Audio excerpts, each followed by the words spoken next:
All right, here is a self-care technique also for the feet. If you cannot open up your toes and fan your toes and have control over each toe, here is a massage technique. And I want you to do this every day for yourself. It will absolutely change your feet, and the feet are the foundation and the portal, the access to everything else. So when you have that pliancy in your feet, it will affect your shoulder. It'll affect your low back. It'll affect the way your head sits up on top of the spine. So take your hands, thread them through your toes. Try and get all the way up to the webbing between the toes with the webbing of your hands. So you really have to dig in there. If you're not used to this, it can be intense. So smile.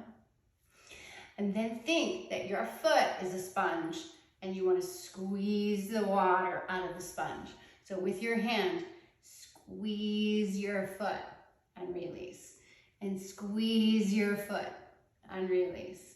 And then spread your fingers apart to create more space between the toes. This will also help you build that neural connection to all the toes and be able to abduct and adduct the toes.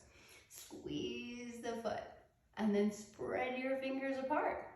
Now, I want you to squeeze your hand like your hand is the sponge. So use the muscles of your feet, the intrinsic muscles in your feet, and squeeze your fingers with your toes. You'll notice that, well, both might be hard, but you'll notice that one is kind of harder. This is gonna build up. You might even feel a cramp forming in your arch. That's a good thing. That's an arch starting to form or to get higher. It's a little bit of an alarm going off. It can feel a little bit alarming. It's all good. So squeeze your foot with your hands and then squeeze your hand with your foot. And when you take it, even do circles and get into the ankle joint. When you take your hand out, you should feel like you have so much space in all the bones of the toes and the foot. That's your yoga therapy girl for today.